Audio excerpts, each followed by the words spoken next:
Hello and welcome to another episode of the Socialistics podcast, Social Media Agency Stories. I'm excited about our guest today. Really unique theme topic that I can relate with. Today we have Daniel Vivarelli from Starloop.com. Daniel, welcome to the show. Thanks for having me, Jason. Absolutely. So let's just get right into it. Tell us a little bit about yourself, your history, what you're doing, all that good stuff, and we'll take it from there. Yeah, for sure. All right. So I guess you could call me a classic pizza, really. I was born in Canada to French-Italian parents, raised in Australia, and I've been, taking advantage of my nomadic internet lifestyle to travel the world with my family whilst building what I believe is to be a really great business. I'm the founder at Starloop.com. We create software that helps local businesses get reviews on sites like Google and Facebook. And for every review that we help them get, we plant a tree. I think we just recently passed the 55,000 reviews won and 55,000 trees planted milestone. That is really cool. Tell me, what brought you to that idea? What in your life, your experiences, and how did you come to starting this business and wanting to kind of integrate kind of a philanthropic element to what you do? Yeah. So, I mean, growing up, my formative years was on the North Shore of Sydney, so right on the coast. I was a Sea Scout too, so I got to do a lot of camping, a lot of sailing, a lot of surfing. I think that just really connected me to the planet and to nature. And the older that I got, it's just about realizing that, because I'm such a nerd, right? I started thinking about our biosphere basically as the operating system for the planet. Like OS Earth is the biosphere, this very thin layer of life that's on top of the planet. And, you don't have to look around very far these days to see that we're kind of making a mess of things. I don't want to bum people out, but we're clear cutting forests. We're dumping so much trash into the oceans and all the rest of it. So we can be doing a lot better. And when I turned 40, I came up with a personal mission that I want to plant 1 million trees before I die. And I didn't know how I was going to do that. I'm just a firm believer if you set your intention that God, the universe, whatever, will start to connect things for you if your intentions are true and if they're strong. And so sure enough, a couple of years later, I'd started this project with helping our clients get online reviews. We were trying to get more reviews because it's a busy world out there. You ask somebody to write a review, well then, cross your fingers and hope that on the list of 1,000 things that are a priority in their life that they're going to slot you in somewhere to take the time to do that. And we were doing okay, but I felt like we could do better. I kind of had an aha moment of like, what if we plant a tree? And as it turns out, that increased conversion rates in the way that we wanted them to. So everybody was winning. Our clients were getting more reviews that helped them attract more business and increase their sales, because human beings being human beings, we gravitate generally to the highest rated, most reviewed option available to us in any given marketplace. So they were getting what they want, and I was selfishly getting what I want, which was, one tree closer to getting my 1 million trees planted. So win-win for everybody. That's awesome. I'm just kind of curious in terms of how do you facilitate something like that? Like, do you partner with an outside organization and just kind of invest in that sort of thing? And really the genesis of this question is really more around agency owners or potential agency owners or folks that are looking to start a business, technology, service-based, the complexity of being able to integrate some sort of philanthropic element. I'm just kind of curious about how you were able to kind of do that and how complex that might have been. Yeah, for sure.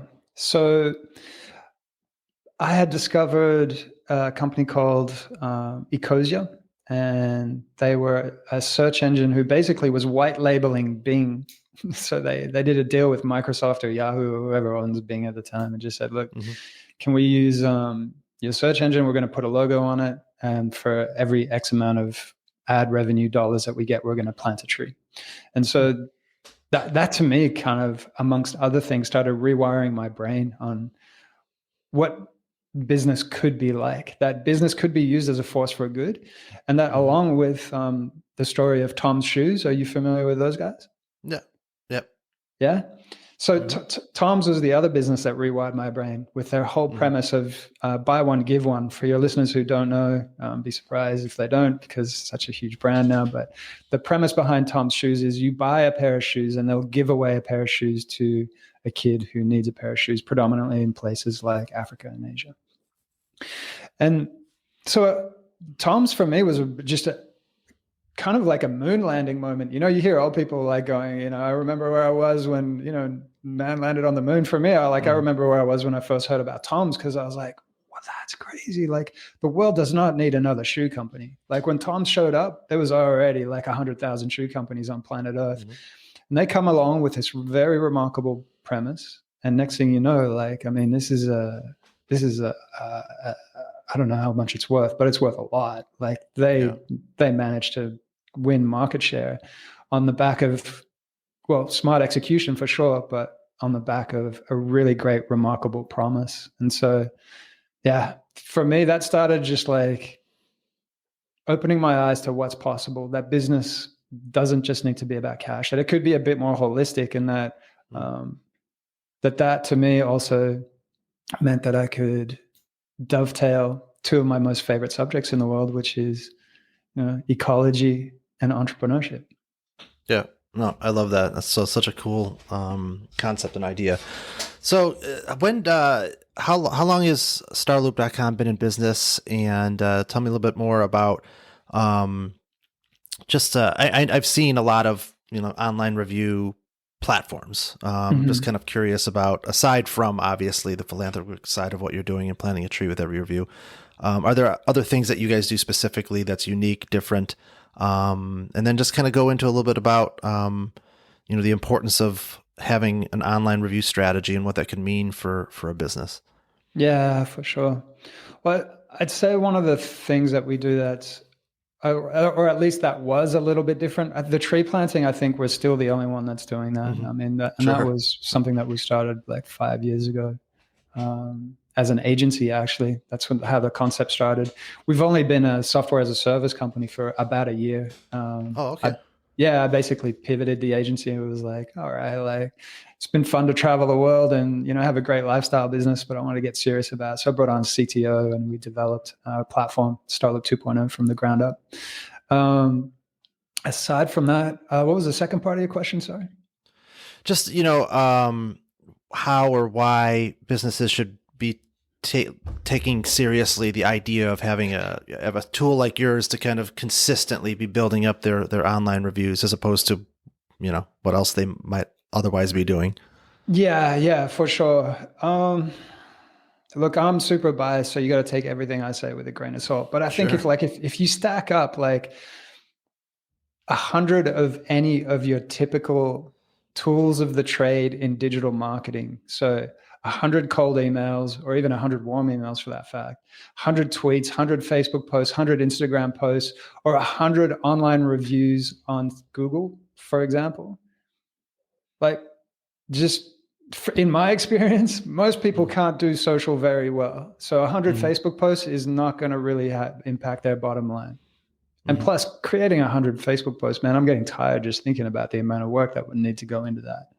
Mm-hmm. But 100 reviews on Google, for a lot of businesses, that could be the difference between them struggling and them absolutely thriving and the phone ringing off the hook. What so can you take I know some, I mean, I kind of understand conceptually how a Mm-hmm. platform like yours works, but can you just from a high level kind of help somebody that might be listening that knows that they need to do better with it? What conceptually does your product do that's going to help them with this? Just take them through that. Sure. Think of Starloop as a way to essentially systemize the most important part of reputation management, or at least what I believe is the most important part, which is review acquisition. There's a Mm-hmm. lot of aspects to reputation management, but quite frankly, the thing in my experience that will boost sales the most is the acquisition of the most reviews, genuine, real reviews, as you possibly can. And to ideally create a huge gap between yourself and the second option. And so, for example, we have one of our members who's been with us since our initial beta test. I mean, he started with 2 Google reviews. Hmm. He had one guy that he employed, and he was struggling to keep him busy. Asked if we could help him. Back then, I wasn't so confident because we were still like crazy ideas around planting trees and getting reviews. I don't know Sure. if it would work, right? I Yeah. said, look, we got this beta test. You want to jump on board? You're welcome to. Look, by the time he got 100 reviews, life had completely changed for this guy's struggling business. By the time he hit 200 reviews, he hired an extra guy, and at last check, he was at 1,400 Google reviews. They're called odds on home inspection services. If anybody wants to Hmm. check them out, odds on home inspection. But for about every 200 reviews that he's gotten, he's had to hire an extra home inspector. I think they're up to a team of 9 now, and that's just based on the Wow. back of their online reputation. That's Yeah. amazing. You something you had said earlier. I didn't want to kind of run the flow of our conversation, but I want to go back to it. You had said, I'm curious a little bit about. You said you were an agency, or it sounded like you're service based before you pivoted to technology platform, software as a service. Mm-hmm. Tell me a little about what you did before, and what was your reasoning for making that transition. And on top of that, I'm kind of curious about. It sounded like that the tree planting thing existed in that previous world, which I'm kind of curious about how that worked as well. Sorry, can you ask the first part of the question again? Yeah, just I'm curious about what you were doing at before Starloop.com. It sounded like you were an agency or service. So what were you doing before, and what was the reasoning for that transition? Yeah. I was, a classic jack of all local digital marketing guy. Like you wave some money at me to solve a problem, then I would figure it out. If it's Hmm. a local HVAC company that needed to run some Google ads, sure. I'm not expert at it, but I'll muddle through and I'll figure it out. I'll find some people, that kind of thing. Hmm. My background, though, the way it all got started is I was a kind of a cliche in the late 90s. I was a snowboarding web designer. That's how I kind of got my toe in the water as far as doing anything digital. Uh, Hmm. I, like a lot of young guys at the time, I was doing my best to stay self-employed, not have a boss, and enjoy a really good lifestyle. And yeah, one thing led to another. But I quickly figured out that I didn't really want to trade time for money anymore. Hmm. And that's when I realized that I could trade value for money, which is, I think, just a beautiful equation. It really frees us from having to turn the mill in order to have, money actually coming in. So yeah, around, I don't know, it must have been 7 years ago or something like that. Do you remember when Google first launched the reviews for Hmm. businesses? Like Google Yeah. didn't ask anybody, like, can we do this? They just flipped a switch, and for tens of Right. millions of businesses around the planet who had never been beholden to reviews in their lives before, local plumber, local accountant, hairdresser, they're like, finding out like people are saying stuff about you guys online and leaving you a star rating, and they're like, what the Hmm. heck?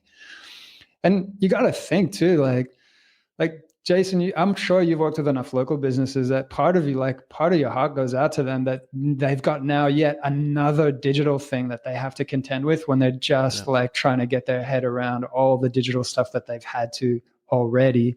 Yeah. And whilst they're some of the most time poorest people on the planet, self-employed people.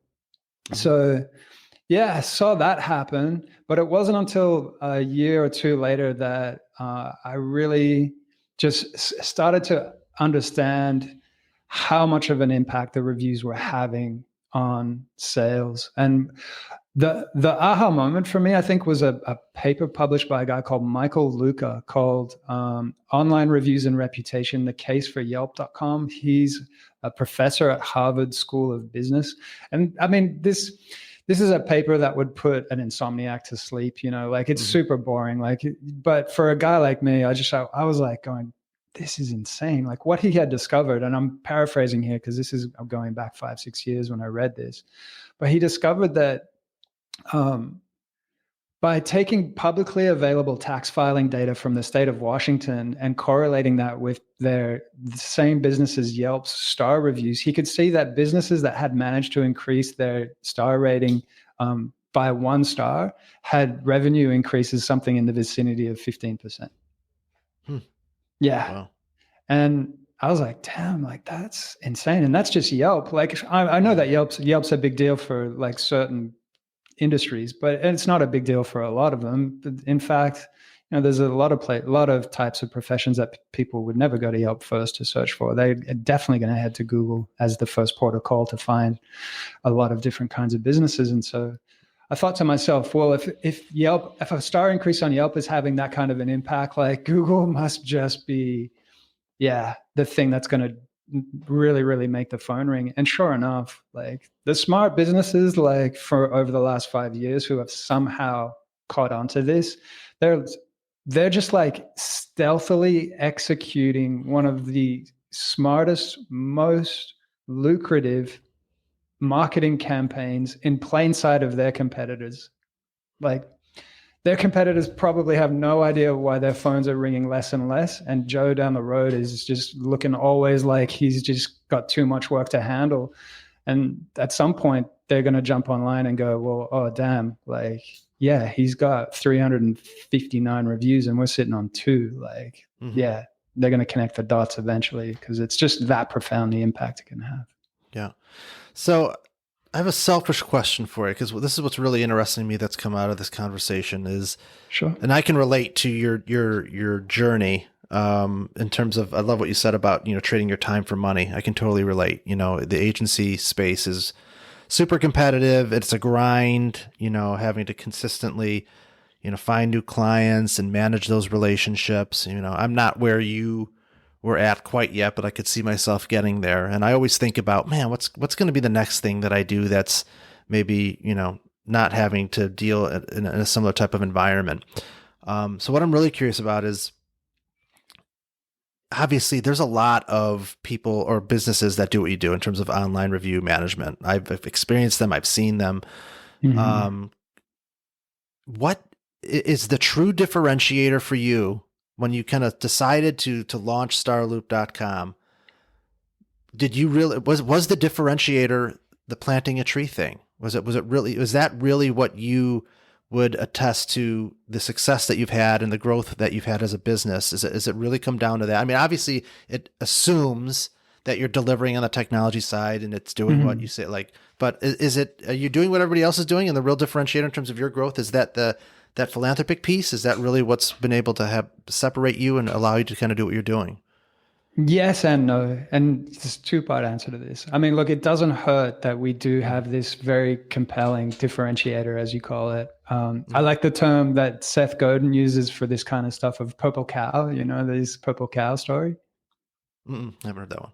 No. So Seth Godin, he has this premise of like, when it comes to marketing, you want to come up with a purple cow. And what's a purple cow? He's like, well, imagine you're driving down the highway and there's cows. He's like, you would never stop and take a picture of a cow. Why? Because cows are boring. But if you were driving down the highway and you saw like a bright purple cow, you'd be like, damn, there's a purple cow. Like you would pull over and like get a selfie and the whole deal, right? And so the tree planting for us is our purple cow, and that doesn't hurt on a whole bunch of levels, whether it's attracting new members, getting new talent, or having people who are interested to chat to me like yourself today. Yeah. But here's the thing. Even if we didn't have the tree planting, I still would have given this a go because, look, I came from I spent 10 years living in a small town, and it boggled my brain that it seemed like every 2 to 3 years, a new hamburger joint would open up.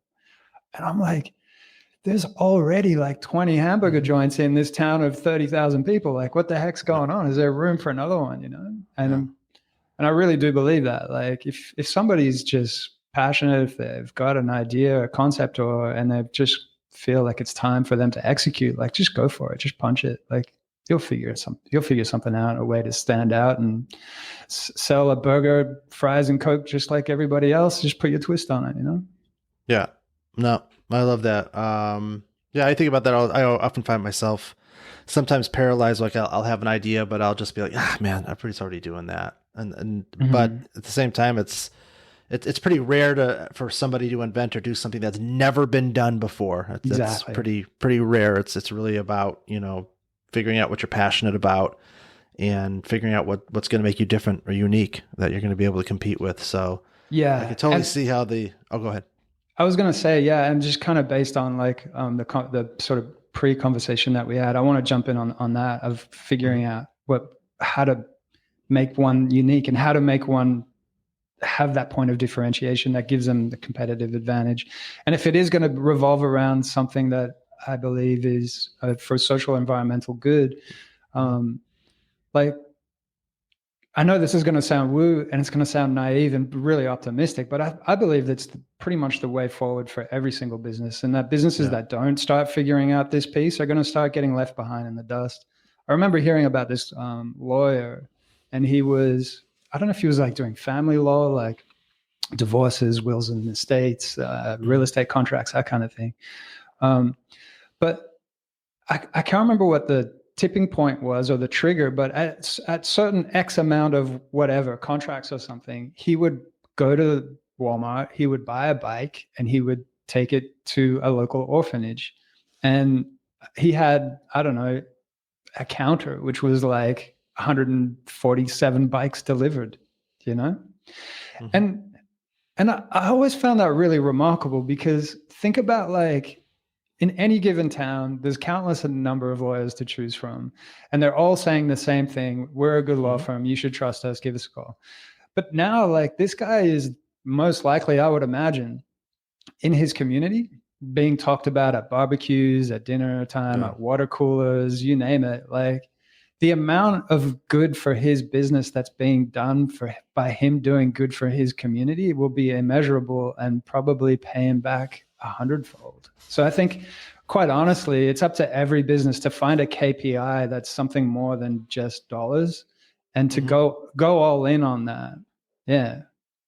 No, I love that. This has been interesting because I'm starting to think like we have our Socialistics Cares program, which I think is kind of our first, way of trying to figure out how to have something like this in a service based environment. But now I'm Mm. starting to question: is there a better way or more impactful way to do something?